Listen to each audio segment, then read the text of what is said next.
चुनाव में शुरू हुई संविधान बचाओ की गूंज चुनाव खत्म होने के बाद भी जारी है।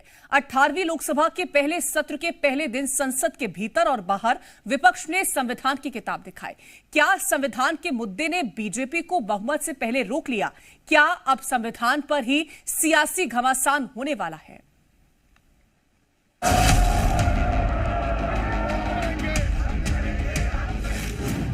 हाथ में संविधान, संसद में घमासान। सड़क से संसद तक संविधान पर संग्राम। संविधान बनी विपक्ष की संजीवनी। 18वीं लोकसभा के पहले सत्र के पहले दिन की इस तस्वीर को देखिए, जब लोकसभा में बतौर सांसद प्रधानमंत्री मोदी शपथ लेने प्रोटेम स्पीकर की तरफ आगे बढ़ रहे थे, तब सदन में दाईं तरफ बैठे कांग्रेस सांसद राहुल गांधी ने उन्हें संविधान की किताब दिखाई। और ये तस्वीर सदन की कार्रवाई शुरू होने से ठीक पहले की है, जब इंडिया गठबंधन के सांसदों ने संसद परिसर में विरोध प्रदर्शन किया। इस दौरान विपक्षी सांसदों ने संविधान की किताब के साथ मार्च किया। चाहते हैं कि संविधान का ये बोलने संविधान बोलेगा तो मैम संविधान का अपमान हो रहा है। मैम ने बोल दिया, कह रही है संविधान बोलेगा, ये सोनिया गांधी। संसद के सत्र के पहले दिन ही विपक्ष ने मोर्चा खोल दिया। निशाने पर पीएम मोदी हैं और आरोप है कि मौजूदा सरकार संविधान विरोधी है। जो आक्रमण प्रधानमंत्री जी अमित शाह जी कॉन्स्टिट्यूशन पर, संविधान पे कर रहे हैं, वो हमारे लिए एक्सेप्टेबल नहीं है, वो हम होने नहीं देंगे। इसीलिए हमने कॉन्स्टिट्यूशन ओथ लेते हुए हमने कॉन्स्टिट्यूशन पकड़ा था। पीएम मोदी ने भी संविधान को लेकर कांग्रेस का इतिहास के पन्नों से साक्षात्कार करवाया। कल 25 जून को भारत के लोकतंत्र में जो काला धब्बा लगा था, उसके 50 वर्ष हो रहे हैं। भारत की नई पीढ़ी इस बात को कभी नहीं भूलेगी कि भारत के संविधान को पूरी तरह नकार दिया गया था। 10 साल में यह पहला मौका है जब बीजेपी लोकसभा में अपने दम पर बहुमत नहीं ला पाई और विपक्ष इसे अपनी बड़ी जीत मान रहा है। चुनाव प्रचार के दौरान भी राहुल गांधी समेत विपक्ष के नेताओं ने मंच से संविधान की किताब दिखाई और आरोप लगाया कि बीजेपी प्रचंड बहुमत से सत्ता में लौटी तो संविधान बदल देगी। बताओ, ये संविधान बदलना चाहते हैं कि नहीं बदलना चाहते हैं? ये संविधान बदल करके हमारे आपके हक को छीनना चाहते हैं। अब की बार 400 पार। दरअसल लोकसभा चुनाव में बीजेपी ने 400 पार का नारा दिया था, लेकिन इंडिया गठबंधन ने इस नारे को संविधान बदलने से जोड़ा और बीजेपी के कुछ नेताओं की बयानबाजी ने विपक्ष के इन आरोपों को धार भी दी। देश की जनता ने तय कर लिया है, 140 करोड़ की जनता ने तय कर लिया है कि इस बार बीजेपी वालों को 140 सीटों के लिए भी तरसा देंगे। माना जा रहा है कि बीजेपी के अपने बूते बहुमत से दूर रहने के पीछे संविधान का मुद्दा बड़ी वजह रहा। चुनाव से पहले बीजेपी की राह आसान दिख रही थी, लेकिन उसे विपक्ष के संविधान बचाओ नैरेटिव ने डिरेल कर दिया। सबसे बड़े सूबे में 2 लोकसभा चुनाव और 2 विधानसभा चुनाव में प्रचंड जीत दर्ज करने वाली बीजेपी यूपी में हाफ हो गई। 2014 में एनडीए यूपी में 73 सीटें जीता था, 2019 में एनडीए को 64 सीटें मिली थी और 2024 में सिर्फ 36 सीटें मिली। पीडीए के जरिए अखिलेश यादव ने अच्छी सोशल इंजीनियरिंग की। संविधान के मुद्दे पर मायावती का कोर वोटर भी इंडिया गठबंधन की तरफ शिफ्ट हुआ और यूपी के खराब प्रदर्शन ने बीजेपी को बहुमत से भी दूर कर दिया। कहना गलत नहीं होगा कि संविधान बचाओ का मुद्दा विपक्ष के लिए संजीवनी साबित हुआ। यही वजह है कि आने वाले चुनाव में भी विपक्ष इस मुद्दे को भुनाने की तैयारी में है, जिसकी झलक आज संसद के भीतर और बाहर दोनों जगह दिखी। दिल्ली से रविंद्र कुमार, जी मीडिया। संसद सत्र के पहले दिन ही विपक्ष ने संविधान पर संग्राम किया तो पीएम मोदी ने सदन की शुरुआत से पहले ही विपक्ष को नसीहत देते हुए कहा कि सदन में नखरा और ड्रामा नहीं चलेगा। साथियों, सदन में सामान्य मानवीय की अपेक्षा रहती है, डिबेट की, विजिलेंस की, लोगों को अपेक्षा नहीं है कि नखरे होते रहे, ड्रामा होते रहे, डिस्टर्बेंस होता रहे।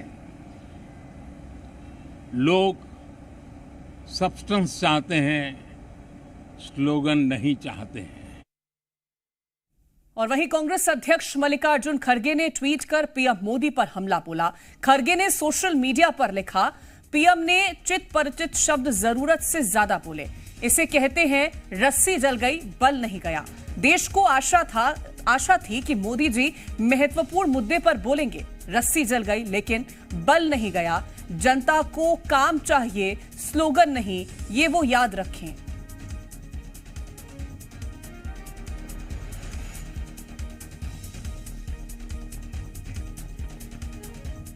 और अब बात करते हैं उत्तर प्रदेश की। लोकसभा चुनाव के बाद एक और सियासी पिच तैयार हो रही है। सूबे में बीजेपी का खराब प्रदर्शन रहा तो अब पूरा फोकस 9 सीटों पर होने वाले उपचुनाव पर है। उधर अखिलेश यादव जबरदस्त लवरेज हैं। वहीं सवाल यह है कि होने वाले उपचुनाव में किसका चलेगा सिक्का। रिपोर्ट देखिए।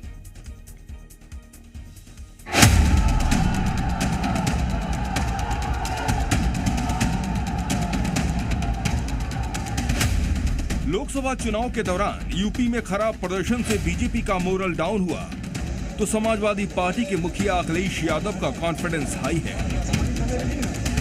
मगर अब यूपी में अगले राउंड की तैयारी है, क्योंकि सूबे में 10 विधानसभा सीटों पर उपचुनाव होना है। अखिलेश अपनी रणनीति में जुटे हैं तो बीजेपी अपनी खोई सियासी जमीन वापस पाने की कोशिश में जुटी है, ताकि 37-33 से पिछड़ने के बाद अब इन 10 सीटों पर अपना दम दिखा सके। सबसे पहले जान लीजिए कि यूपी में किन 10 सीटों पर उपचुनाव है। ये सीटें हैं करहल, कुरंदकी, मझवा, मिल्कीपुर, गाजियाबाद, कठेरी, सीसामऊ, फूलपुर, खैर और मीरापुर। उत्तर प्रदेश का ये उपचुनाव एनडीए और इंडिया गठबंधन दोनों के लिए काफी अहमियत रखता है। एक तरफ अखिलेश यादव लोकसभा चुनाव में जीत का मोमेंट बरकरार रखना चाहते हैं। इसके लिए वो फिर से पीडीए हिट फॉर्मूले की राह पर हैं। दरअसल उत्तर प्रदेश में पिछड़ा 40 से 50%, दलित करीब 21%, अल्पसंख्यक 19% है। सूबे में इसी समीकरण के बूते अखिलेश की पार्टी यूपी चुनाव का अगला राउंड भी जीतने की उम्मीद में है। लोकसभा चुनाव में भले ही बीजेपी चूक गई, लेकिन 10 सीटों पर होने वाले उपचुनाव में अखिलेश को मात देने के लिए कमर कस चुकी है। योगी सरकार का पूरा ध्यान जनहित की योजनाओं पर है। अब तक योगी के कई निर्देश आ चुके हैं, कई की तैयारी है। इसके तहत उत्तर प्रदेश में मल्टीटास्किंग स्टाफ की भर्ती होगी। प्रदेश में हवलदार पद पर भर्ती प्रक्रिया, सीजीएल के लिए 24 जुलाई से आवेदन, एमटीएस के लिए 31 जुलाई से आवेदन, 42,000 होमगार्ड की भर्ती का ऐलान, अयोध्या में विस्थापित दुकानदारों को मुआवजा, नई दुकानों की कीमत में 30% तक छूट, 20 सालों तक दुकानों पर ब्याज से राहत। ऐसे कई जनहित से जुड़े मुद्दों पर योगी लगातार आगे बढ़ रहे हैं। चूंकि 2027 में उत्तर प्रदेश में विधानसभा चुनाव होने हैं, ऐसे में ये उपचुनाव सेमीफाइनल के तौर पर देखा जा सकता है, जिसमें जीत दर्ज कर बीजेपी एक बार फिर फाइनल में अपनी जगह पक्की करना चाहेगी। तो पीडीए का नारा और इसके साथ जातिगत समीकरण को साध कर उपचुनाव को जीतने का पूरा प्लान बना है। भारतीय जनता पार्टी भी दावा कर रही है कि इस चुनाव को हम पूरी तरह से जीतेंगे, तो समाजवादी पार्टी भी कहती नजर आ रही है कि चुनाव हमारे ही हक में होने वाला है। कैमरामैन गिरीश के साथ नीतीश कुमार पांडे, जी मीडिया, लखनऊ। लोकसभा चुनाव में अपनी गजब की रणनीति के बूते 2 लड़कों की जोड़ी पास तो हो गई, लेकिन ये जोड़ी आगे भी ऐसे ही कमाल कर पाएगी। ये सवाल इसलिए कि अब इस जोड़ी के बीच शर्तों की दीवार आ गई है। रिपोर्ट देखिए।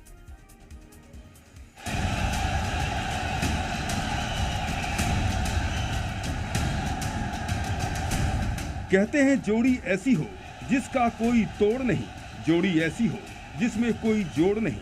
यूपी के लोकसभा चुनाव में राहुल अखिलेश की जोड़ी की साख भी दिखी और धाक भी। राहुल अखिलेश का ये शानदार कॉम्बिनेशन 24 के हर चुनावी मंच पर दिखा और नतीजों में सभी राजनीतिक पंडितों का मुंह बंद कर दिया।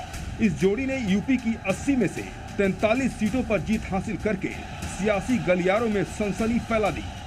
मगर अब सवाल ये उठ रहे हैं कि क्या दो लड़कों की ये जोड़ी आगे भी चलेगी। दो लड़कों के बीच आई शर्तों की दीवार। जी हां, यूपी में 10 सीटों पर उपचुनाव की तैयारी है। लोकसभा चुनाव की तरह राहुल गांधी को भी सीट पर बंटवारे का इंतजार है। लेकिन सूत्रों से यह खबर है कि यूपी में सीट बंटवारे से पहले अखिलेश यादव ने राहुल गांधी के सामने एक शर्त रख दी है। समाजवादी पार्टी ने हरियाणा और महाराष्ट्र में सीट मांगी है। सूत्रों के मुताबिक समाजवादी पार्टी की तरफ से कहा गया है कि जब तक ये डिमांड पूरी नहीं होगी, यूपी में 10 सीटों पर होने वाले उपचुनाव पर कोई बात नहीं होगी। जबकि कल शिवपाल यादव ने कहा था ये जोड़ी जमी रहेगी और आगे भी चुनाव लड़ेगी। अभी तो चुनाव की घोषणा नहीं हुई है। जब भी चुनाव की घोषणा होगी, समाजवादी पार्टी और इंडिया गठबंधन मिलकर चुनाव लड़ेगा और सभी सीटें जीतेगा। इसको लेकर कोई इंडिया गठबंधन जो कांग्रेस गठबंधन है, क्या उससे बात हुई है सीट शेयरिंग को लेकर? अभी आपको बहुत जल्दी है, घोषणा तो होने दो। अब अखिलेश के इस डिमांड के पीछे की मंशा समझिए। जानकार बताते हैं कि अखिलेश की नजर पार्टी के भविष्य पर है। अखिलेश यूपी से निकलकर दूसरे राज्यों में अपनी पार्टी को स्थापित करना चाहते हैं। अखिलेश जब समाजवादी पार्टी के अध्यक्ष बने थे तो उन्होंने ऐलान भी किया था कि वो पार्टी को राष्ट्रीय स्तर पर ले जाएंगे। आपको बता दें कि अखिलेश यादव ने महाराष्ट्र और हरियाणा में सीटें मांगी हैं और ये कह दिया है कि जब इन सीटों पर बात होगी तब फिर जो उपचुनाव की 9 सीटें हैं उन पर बात आगे बढ़ेगी। ऐसे में सवाल ये उठता है कि क्या राहुल और अखिलेश की जोड़ी बनी रहेगी? इस साल महाराष्ट्र और हरियाणा में विधानसभा चुनाव होने हैं। वर्तमान में महाराष्ट्र में अखिलेश के 2 विधायक हैं और 2014 के महाराष्ट्र विधानसभा चुनाव में 3 सीटें जीती थी। कांग्रेस पार्टी के बूते अखिलेश यूपी की तर्ज पर महाराष्ट्र में भी पीडीए समीकरण की गोटी फिट करना चाहते हैं, क्योंकि महाराष्ट्र का कास्ट कॉम्बिनेशन एसपी के अनुकूल है। SC 11.8%, ST 9.4%, OBC 33.8%। वहीं बात हरियाणा की करें तो सूबे में समाजवादी पार्टी के पास एक भी सीट नहीं है और यूपी में सोशल इंजीनियरिंग के बूते हिट होने के साथ अखिलेश कांग्रेस के साथ मिलकर यहां भी अपनी साइकिल दौड़ाने के फेर में है। अब हरियाणा का जातीय समीकरण समझिए। जाट 27%, एससी 20.17%, ओबीसी 35%, मुस्लिम 7%। अखिलेश का टारगेट सेट है और 24 के चुनाव में राहुल के साथ जोड़ी हिट होने के बाद वो अलग अलग राज्यों में पार्टी को बुलंदी तक पहुंचाने की बात जो रहे हैं।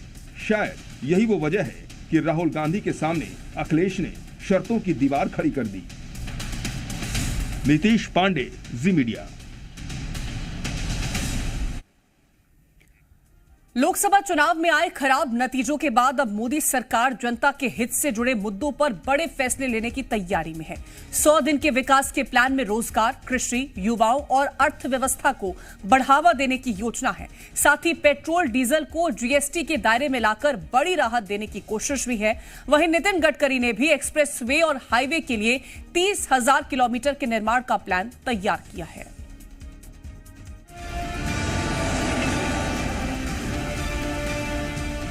18वीं लोकसभा के लिए हुए चुनाव में बीजेपी के खराब प्रदर्शन के बाद सरकार अब जनता से जुड़े मुद्दों पर तेजी से काम करने पर विचार कर रही है। लोगों में महंगाई और दूसरे मुद्दों को लेकर जो नाराजगी थी वो चुनाव के नतीजों में सामने आई और यही वजह है कि सरकार अब जनता को राहत देने के लिए कई बड़े फैसले लेने की तैयारी में।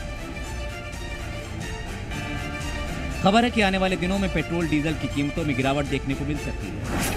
सरकार पेट्रोल डीजल को जीएसटी के दायरे में लाने पर विचार कर रही है।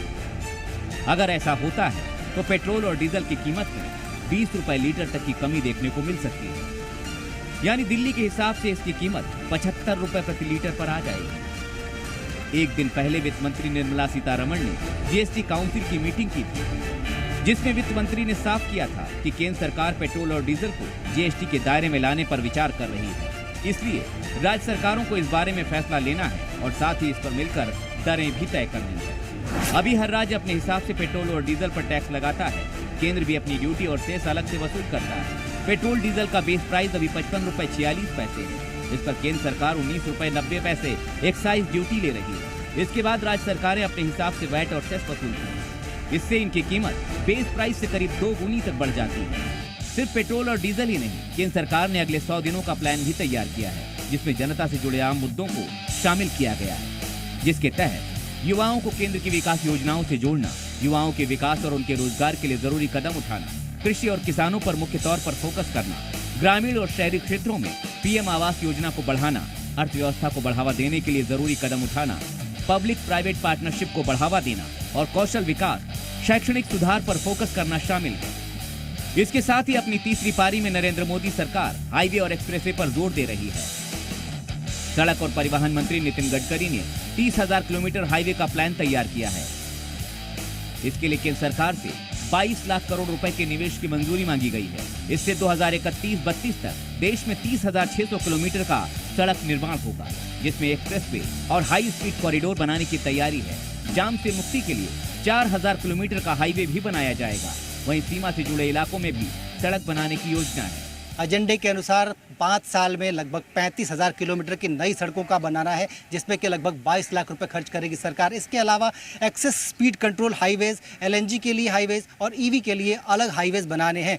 कुल मिलाकर सरकार का फोकस इस बात पे है कि सड़क पर चलने वाले को सुरक्षित यातायात मिले, साथ साथ स्पीड भी उसको मिल सके। केंद्र सरकार की कोशिश है कि अगले 5 सालों के अंदर वो जनता के हितों से जुड़े ज्यादा से ज्यादा मुद्दों पर फोकस करके उन्हें राहत देने की कोशिश करें, ताकि लोगों की नाराजगी को दूर किया जा सके। ब्यूरो रिपोर्ट, जी मीडिया।